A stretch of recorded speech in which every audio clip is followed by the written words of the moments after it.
So this is Charles. Charles, introduce yourself. Hey, I'm Charles Best. How you doing? Tell me what your organization does, which is pretty cool.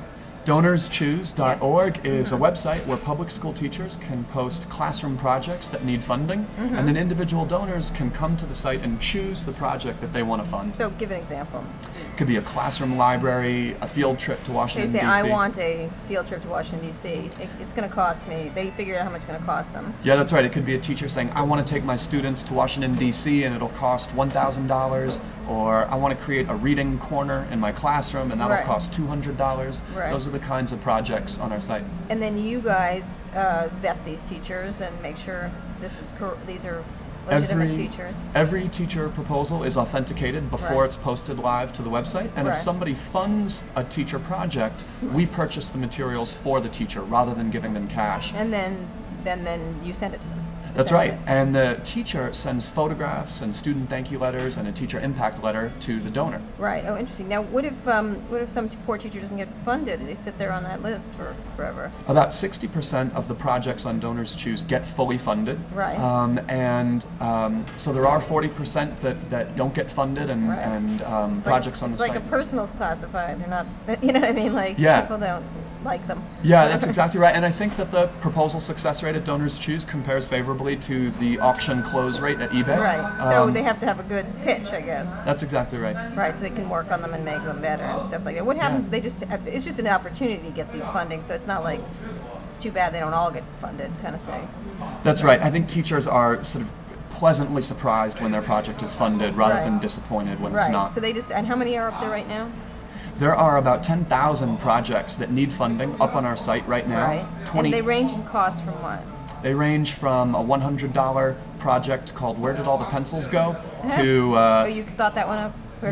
The teacher thought that title up. Okay, where did all the pencils go? Did they want pencils? That's what they wanted, yeah. They shouldn't want pencils. I hate pencils. Oh, yeah? Yeah, I'll give them the pencils, but still. All right. Now, where did all the pencils go? To what? Give me another one. To a $10,000 project for a new playground.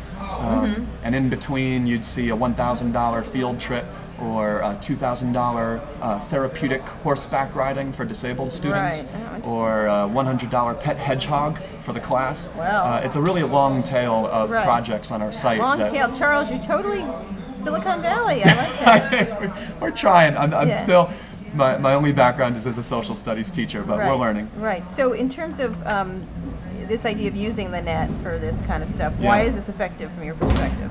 Which you funded yourself. You got a programmer to make it, and then you started in your own school in the Bronx. You got a teacher. Your mother made dessert. Your teachers came in. What getting people online is obviously important. But why do you think technology is a good way to do this? I mean, there's lots of online charity things. Right now. Well, essentially, DonorsChoose.org is a place where somebody with $10 to give can get the same level of choice and impact and feedback from the recipients that Bill Gates gets when he's making $1 million gift. Right.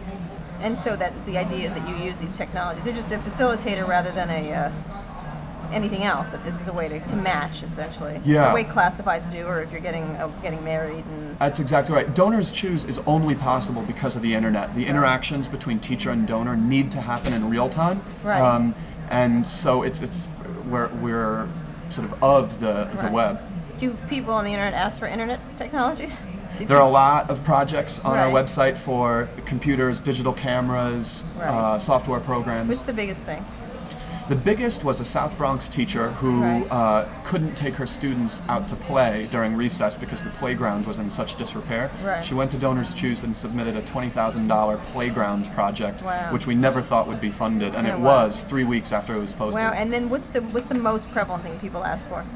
Books, rugs, field trips, microscopes. That gives you a sense. Right. And then you buy them and ship them to the classroom? Ship them to the classroom. So you have a buying organization.